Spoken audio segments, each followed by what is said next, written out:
Here's some Pentecostalism trivia. Subscribe. What doctrine emphasizes the baptism with the Holy Spirit? Is it A, water baptism, B, spirit baptism, C, confirmation sacrament, or D, original sin?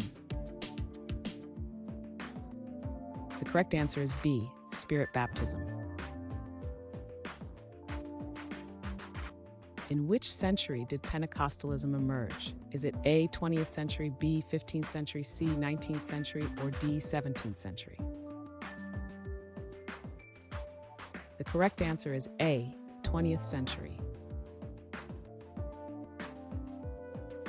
What is the name of the Pentecostal denomination known for its emphasis on healing? Is it A, Baptist Church, B, Assemblies of God, C, Church of Christ, or D, Catholic Church? The correct answer is B, Assemblies of God.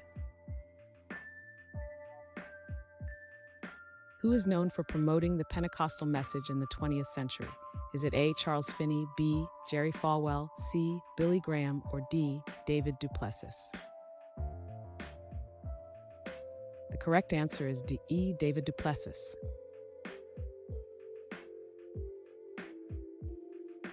Thanks for watching. Comment with how many questions you got correct. Should we make the next video have easier or harder problems? Was the difficulty just right? Do you have suggestions for future trivia topics? Don't forget to drop a like and sub if you enjoyed the video.